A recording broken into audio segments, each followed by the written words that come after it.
السلام علیکم ورحمۃ اللہ وبرکاتہ۔ منور کی بوڑھی ماں ہر وقت کھانستی رہتی تھی۔ اس کے اکلوتے بیٹے کو بھی کھانسی ہو چکی تھی۔ منور تنگ آ چکا تھا۔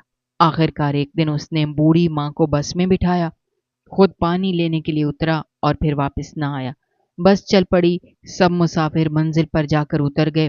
ڈرائیور سمجھ گیا تھا کہ اماں کا بیٹا اسے چھوڑ کر جا چکا ہے۔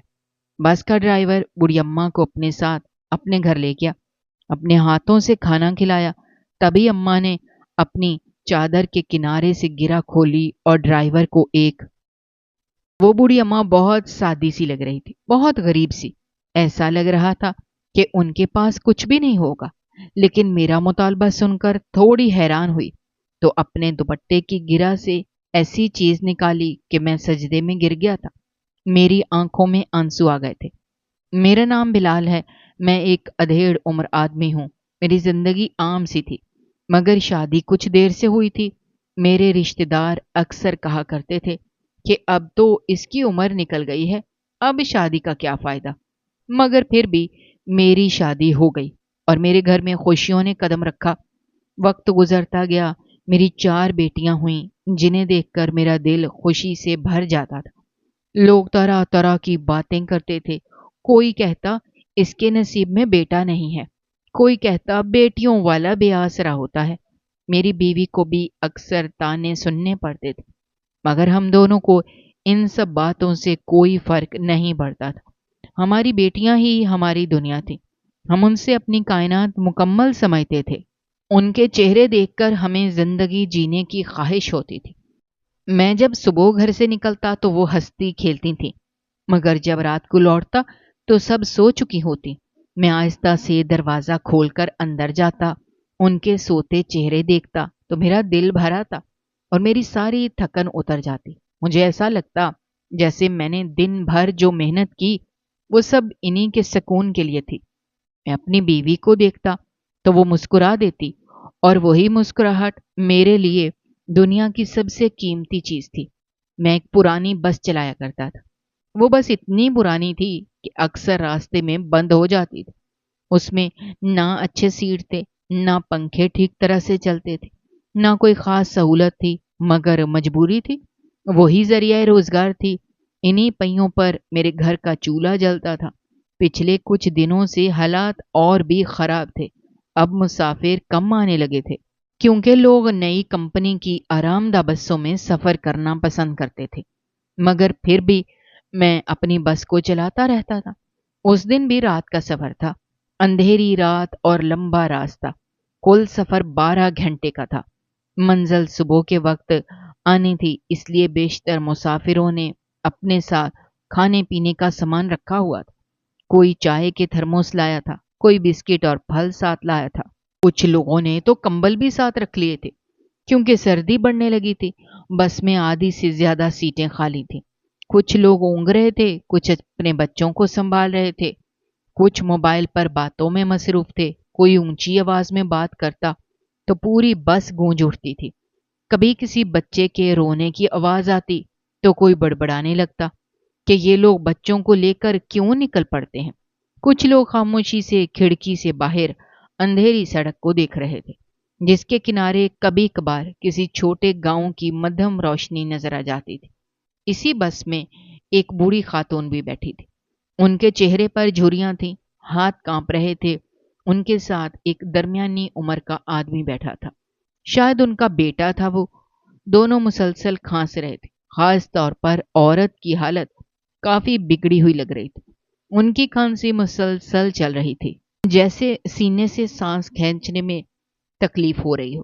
کبھی وہ سینہ تھام کر بیٹھ جاتی، کبھی چپ چاپ کھڑکی سے باہر دیکھتی۔ میں جب ان کے پاس سے گزرا تو دیکھا ان کے چہرے پر پسینہ چمک رہا تھا۔ میں نے ان سے نرمی سے پوچھا، اماں آپ کو پانی چاہیے؟ انہوں نے سر ہلایا اور میں نے بوتل آگے بڑھا دی۔ انہوں نے بمشکل چند گھونٹ پیے۔ ان کے بیٹے نے بھی ان کو سہارا دیا، مگر اس کے چہرے پر چڑچڑاہٹ تھی۔ وہ بار بار ماں سے کہتا، اماں بس کرو کھانسنا، بند کر دو، میں پریشان ہو گیا ہوں۔ ماں نے بیٹے کی طرف دیکھا اور آہستہ سے کہا، بیٹا میرا بس نہیں چل رہا،